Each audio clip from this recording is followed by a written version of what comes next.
ہیں کہ آپ اپنی زندگی کی آخری سانسوں میں کیا سننا چاہتے ہیں، آپ اپنے بیٹوں کی زبان سے کیا سننا چاہتے ہیں۔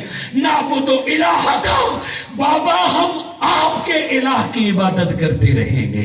یہ نہیں فرمایا ہم اپنے رب کی عبادت کریں گے، ہم اپنے اللہ کی عبادت کریں گے۔ اور عقید توحید بزبان رسول نبی سمجھایا جا رہا ہے۔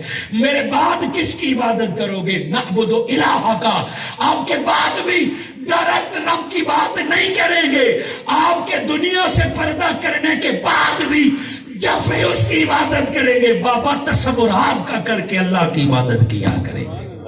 نعبد الہک، اور یہاں پہ بات ختم نہیں کی بلکہ وَإِلَٰهَ آبَائِكَ، اپنے بابا کو خوش کرنے کے لیے آپ کے اللہ کی عبادت کریں گے، پھر آپ کے دادا کے اللہ کی عبادت، آپ کے آبا و اجداد ابراہیم و اسماعیل جو ان کا الہ ہے، آپ کی الہ ہمیشہ، آپ کی اولاد، آپ کی آل اس الہ کی عبادت کریں گے جو ابراہیم کا الہ ہے، جو اسماعیل کا الہ ہے۔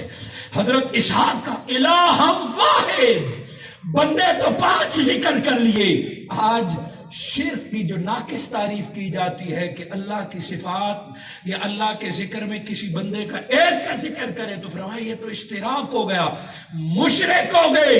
عقید توحید بنی یعقوب نے سمجھایا کہ نام لیا یعقوب کا، پھر نام لیا ابراہیم کا، پھر نام لیا اسماعیل کا، پھر نام لیا اسحاق کا، ایک الہ کی بات کرتے ہوئے 4-5 بندوں کا نام لیا ہے کہ لوگوں اگر عقید توحید کلیئر ہو جائے تو بندوں کے ذکر سے بندہ مشرک نہیں ہوتا بلکہ عقید توحید اور پختہ ہوتا جاتا ہے، جامع توحید کی لذت بڑھتی جاتی ہے جب رب کو رب کے محبوب کے نام کے ساتھ یاد کیا جائے۔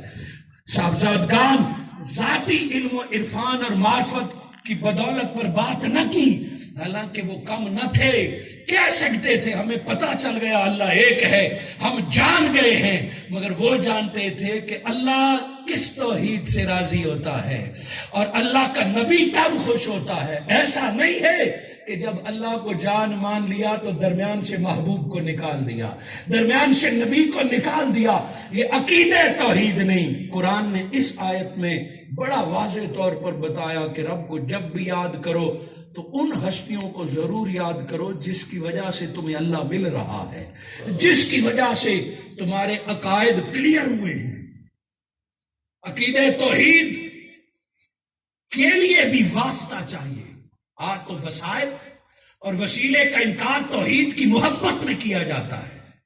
توحید کے لیے واسطے اور وسیلہ کیوں نہیں مانتے؟ کہ بس ایک خدا کو ماننا چاہیے، کوئی واسطہ اور وسیلت نہیں۔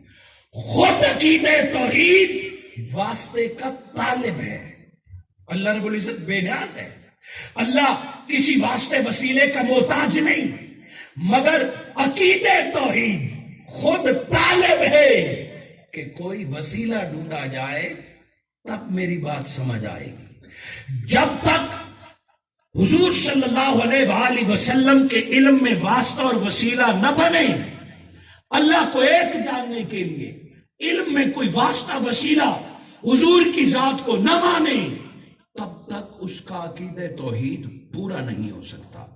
وہ علم محض ایک تصور ہے، وہ عقید توحید نہیں ہے، فلسفہ ہے، ایمان نہیں ہے۔ یہ نظریہ، یہ فلسفہ عقیدہ تب بنتا ہے کہ پہلے مصطفیٰ کو مان لیں پھر خدا کو ایک جان لیں۔ اس کی اگر سیرت مثال سے اور اسلام کے آغاز سے سنیں، جو پہلی دعوت تھی اللہ رب العزت نے حضور صلی اللہ علیہ وآلہ وسلم کو پہلا حکم دیا کہ آپ اپنے خاندان کو ڈرائیے اور ایک اللہ کی طرف دعوت دیجیے۔ پہلی دعوت توحید ایک کی تھی۔ حضور صلی اللہ علیہ وآلہ وسلم نے اپنی قوم کو جمع کیا اور اپنی قوم کو دعوت دینی تھی کہ اللہ ایک ہے، اپنی قوم کو بتانا تھا کہ الہ ایک ہے۔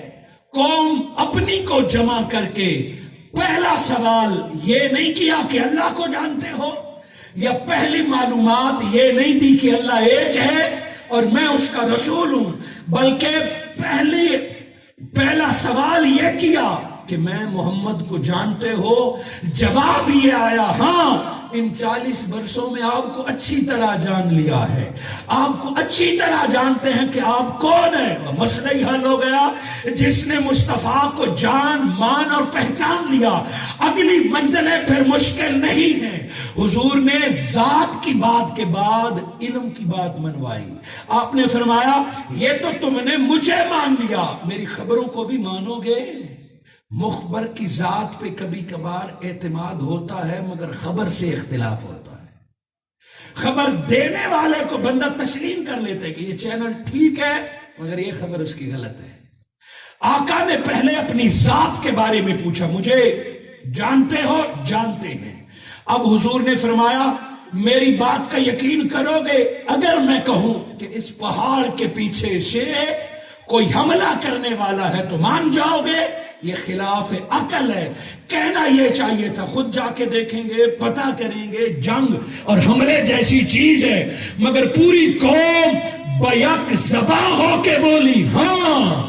آپ اگر کہیں گے کہ پہاڑ کے پیچھے سے حملہ ہو رہا ہے، پھر آپ کو دیکھنے کی حاجت نہیں ہے، پھر کان کو ٹاپے گھوڑوں کے ٹاپوں کی آواز سننے کی ضرورت نہیں ہے، پھر کسی اور گواہی کی ضرورت نہیں ہے۔ اس زبان نے اگر کہہ دیا کہ پہاڑ کے پیچھے سے حملہ ہو رہا ہے، ہم ساری قوم اسی ایک جملے کو مان کر تیاری شروع کر دیں گے کہ دشمن حملہ کر رہا ہے۔ آقا نے جب جان لیا کہ مجھے بھی ساتھ